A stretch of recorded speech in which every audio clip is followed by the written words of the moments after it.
¿no? Pero, ¿qué crees o qué propondrías tú como una filosofía de las matemáticas? Cuando hablamos de filosofía de las matemáticas, ¿qué es lo que es, digamos, no sé, yo me hago la pregunta no sé, me meto a internet o me hago algún libro y digo, a ver, ¿qué es la filosofía en general? Y bueno, entonces aparecen subramas como la metafísica, la epistemología, la ética, la estética, bla, bla, bla, ¿no? Y varios autores, ¿no? Digamos, por los cuales yo me puedo meter a ver a lo largo del tiempo qué distinto, o sea, cómo han ido evolucionando estas subramas de la filosofía. Entonces, cuando hablamos de filosofía de las matemáticas, ¿qué es lo que piensas tú que integra, digamos, que integraría ese campo de estudio? Muy bien.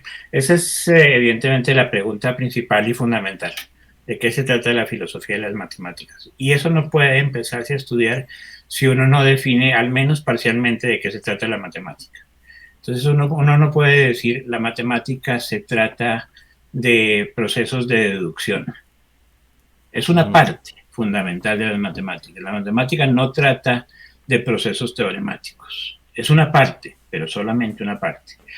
La matemática tiene mucho que ver más con concepciones más generales que vienen desde los griegos. Una primera definición clásica desde los griegos de la matemática es el estudio exacto de las variedades del espacio y el número.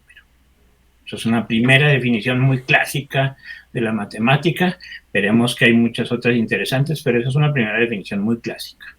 Las variedades del espacio y del número. Por lo tanto, cuando uno hace la filosofía de la matemática, inevitablemente tiene que ser filosofía del espacio e inevitablemente tiene que ser filosofía del número.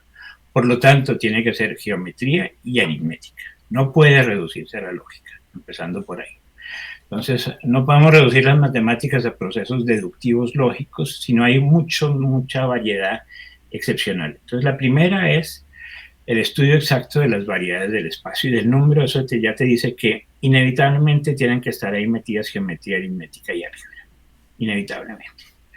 Luego otras definiciones básicas, muy elementales de la matemática son el estudio de las variedades del continuo y de lo discreto. Lo continuo versus lo discreto es una de las polaridades fundamentales de la matemática. Uno no puede entender la matemática si no es a través de la lucha entre lo continuo y lo discreto. Entonces ahí inevitablemente también si uno quiere hacer filosofía de la matemática, pues le toca hacer filosofía de los espacios topológicos ligados a la continuidad y filosofía de los espacios aritméticos ligados a lo discreto, inevitablemente. Entonces aparecen ya ves, muy rápidamente geometría, álgebra, topología, aritmética, en un estudio básico de lo que sería lo muy básico de la matemática. Luego aparecen otras definiciones fundamentales de la matemática. La matemática es el estudio exacto del infinito y de sus generaciones o degeneraciones. Realmente la matemática se vuelve particularmente interesante cuando aparece el infinito. Por eso es que decimos que la matemática actual, digamos, la matemática del siglo XX después de Cantor, es inmensamente más rica y apasionante que la matemática anterior. Aunque la matemática griega era muy interesante y detrás de ella está la base de muchísimas ideas de la matemática aún hoy, y aunque se desarrollaron muchas matemáticas en los siglos entre los griegos y Cantor, realmente el desarrollo de las matemáticas desde Cantor hasta hoy es muchísimo mayor. Dioné, uno de los grandes matemáticos del siglo XX, uno de los fundadores de Bourbaki, hizo en un cierto momento un cálculo de lo que se había hecho en matemáticas desde los griegos hasta 1950 y desde 1950 hasta la época de Dioné, que era 1980. Y él demostró más o menos que en 30 años se había demostrado 90% de las matemáticas actuales. En 30 años, el 90% de las matemáticas actuales se habían desarrollado. Realmente el desarrollo exponencial de las matemáticas es gigantesco. Lo que pasa es que eso requiere cierto conocimiento y sobre todo más que conocimiento, paciencia. Uno no va a aprender todas las matemáticas en un mes o en un año, requiere muchos años de estudio. Los matemáticos requerimos mucha paciencia y disciplina.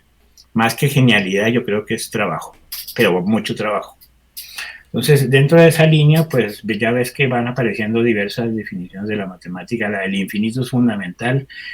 Cantor en adelante cambió completamente el panorama. Hay otras definiciones muy interesantes, por ejemplo, Gödel cambia completamente el panorama con sus teoremas de incompletitud, y una que a mí me gusta mucho es: la matemática es el estudio exacto de los bordes de la negación.